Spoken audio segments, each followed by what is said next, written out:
Well, hello everybody. Thank you for stopping by the Forge again, and thank you for all the activity on the channel. We're up to 99 subscribers now, which is exciting for me. And maybe click it and you can be the 100th, who knows. Anyway, I want to look at this Bowie knife that I've made and will be hopefully selling at a fair here pretty soon. So let's take a look at it, what makes it so cool, kind of what it's like. We've got a 4.5-inch blade, classic clip Bowie point, 4.5-inch handle. You can see that's kind of got a false edge right on there, and I got a higher polish on this one because people like shiny things. But honestly, in my mind, a polish on a knife is just kind of like a wrapper on a product you're using. You're going to take it off. Look at my accipiter, and the polish is not really there right now. It's easy to bring back. I've got a video on that, but it doesn't really last if you're cutting stuff with it. That polish isn't going to look that pretty for that long. Anyway, we've got that point slightly above center there, which gives us more belly exposure, and that's going to be good for all sorts of cutting tasks. Not so steep that your material slips off, but not so flat that you can't do things like cutting food and whatnot. So this is, put your finger up there and you're going to be able to slice very nicely into food or processing animals, all that sort of thing. This would be a great hunting knife and everyday utility knife. Of course, the whole thing is convex ground. You can kind of tell because of the reflection there, that's convex ground. And again, all the classic things about that, it makes it very durable. It makes it easy to sharpen. It makes it last, its edge lasts for a long time, and makes it wicked sharp, as we're going to see here in a little bit when I do cutting demonstrations. Then we got some of that nice decorative jimping on the back. I do like to do that now and then. It's good for your thumb. It also just looks nice. Got differential heat treatment here that you can't really see, but we're softened on the back, hard on the edge. That's gonna make this entire knife really durable. You're gonna be able to baton with it, hit it with a hammer, it's not gonna break. You can pry with it if you wanted to. That tip, fine though it is, would not break. It'll do just fine with all that. It looks pretty, but you can use it and abuse it just like, you know, any of your beater knives out there. So 1095 high carbon steel, if I didn't mention that. Details right here, right in there, that's chamfered, so it's comfortable on your finger. There's nothing uncomfortable on this knife. It's a very comfortable knife to grab. Even reverse grip like this here, that back butt there, though it is flat, it's kind of chamfered around there. Everything's softened, so it just feels good with the thumb there. Now the handle, which I really love, look at the cool angles on that. That is a coffin handle. You can see the 3 facets there of the coffin. And it's hard to do that, hard to get that nice and straight. Again, that's all done by hand and by eye and just taking my time with it. But it ends up looking so cool, seeing those angles on there, and it really does look like a coffin. Whoa, that's neat. And that's a classic thing. That's not something I came up with, and you'll know that if you know Bowie knives. That's a very classic design for Bowie knives. A lot of old world Bowie knives had this coffin type handle. And it ends up being really comfortable. When I grip this, when I lock into it, when I go reverse grip with it, it feels really good. Nothing's cutting or digging in because these angles, angular though they may be, are rounded. And that's done on purpose, so there's nothing cutting. I'm amazed time and time again when I grab a knife right from the factory, or even these handmade knives that people kind of toss around at fairs. I don't think they're actually handmade. And the handles are horrible, and of course the edge geometry is deplorable. And it's like, well, this isn't even a knife. This is something that looks like a knife, but I wouldn't even call it a knife. It doesn't have the key factors that make a knife a knife. So we've got a comfortable handle here, and that's curly maple, finished with the one and only Odie's oil. I don't like the dark one as much. I like the original. Anyway, love Odie's oil. So that is soaked in there, and that's part of what makes that curly maple pop so much. It's like a holographic Pokemon card, honestly. You move it around, it moves around. So that is the entire knife there. Also, let me bring your attention to the taper, right? You need to start tapering the spine when the width of the blade reduces in order to maintain a consistent cutting angle. I say that in just about every video because I want everyone to know it. It's super important. It's going to make the difference between a knife that cuts, slices, really well. It's gonna be the difference between a knife that penetrates when you do something like a snap cut and one that doesn't. It could literally be the difference between life and death, whether or not your knife tapers right there. So let's do a few cutting demonstrations just so you can see how this knife cuts and enjoy that. First thing we're gonna do then is cut a piece of computer paper right out of the air.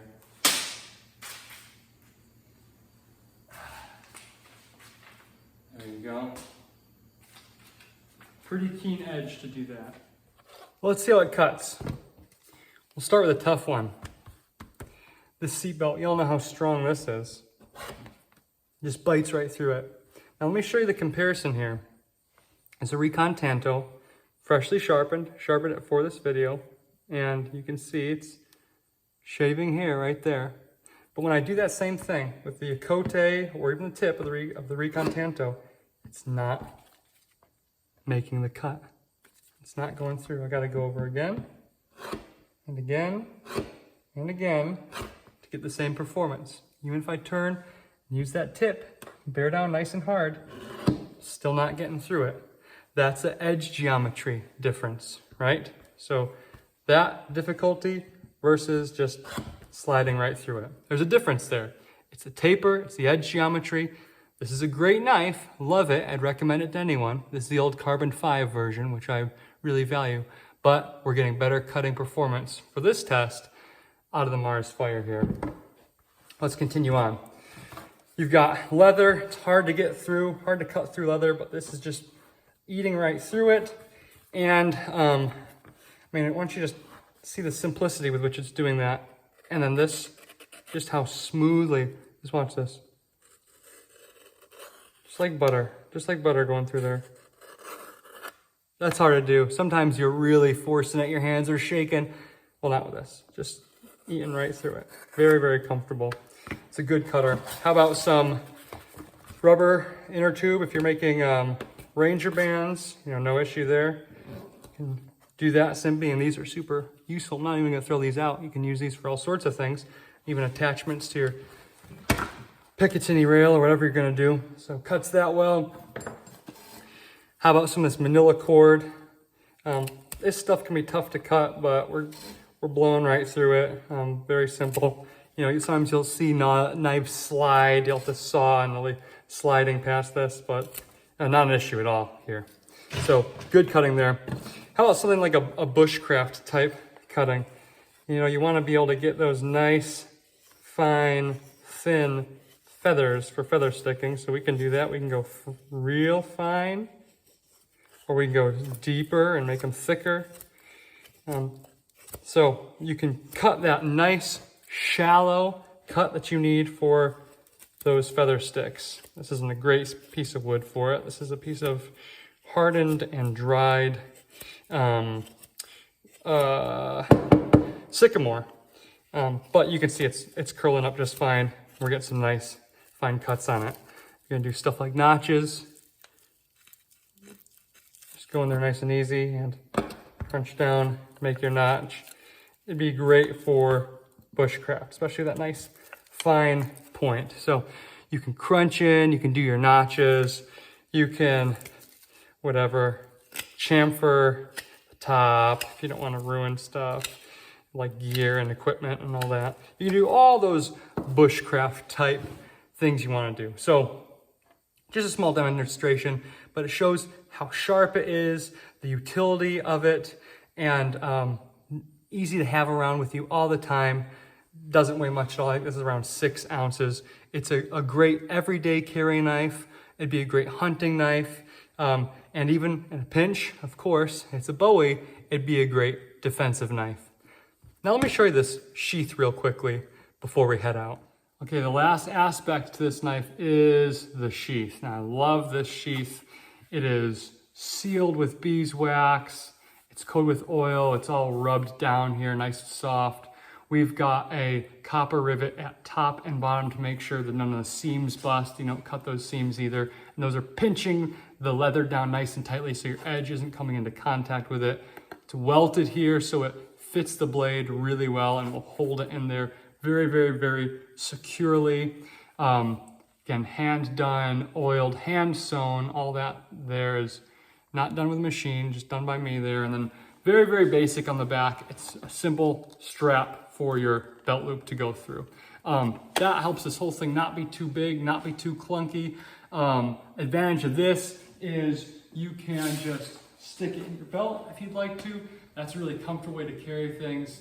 I like to do that a lot. Take it out, use it, put it back in there. There's no flaps getting in the way. Or if you want to, just go ahead, run it through your belt, and you are good to go that way as well. So a deceitfully simplistic and versatile sheath that I think you'd enjoy. It's a great fit for this knife. It's got that rustic look and all those features to it. So again, sealed with beeswax, very high quality and custom made for this knife. You know, if you're gonna get something like this somewhere else, you'd have to buy it custom for the knife. It'd be, you know, whatever, 65 bucks. It comes with this knife. So there you have it. That's a little Mars Fire Bowie. Showed you some of the performance of it. We talked about some of the features of it. Hope you enjoyed the video. Again, hit that subscribe button because maybe you'll be the 100th subscriber. I appreciate your comments, share, like, all those things. Thank you guys for watching these videos and being involved. It's meant a lot to me. I'm excited to keep making them. And if you want to get one of these, send me a message on the messaging board underneath the video, and I'm looking to have a website up as soon as I can. So try to do that. Also check me out on Instagram because I am there, Mars Fire Forge. Thanks everyone. Hope you have a great evening.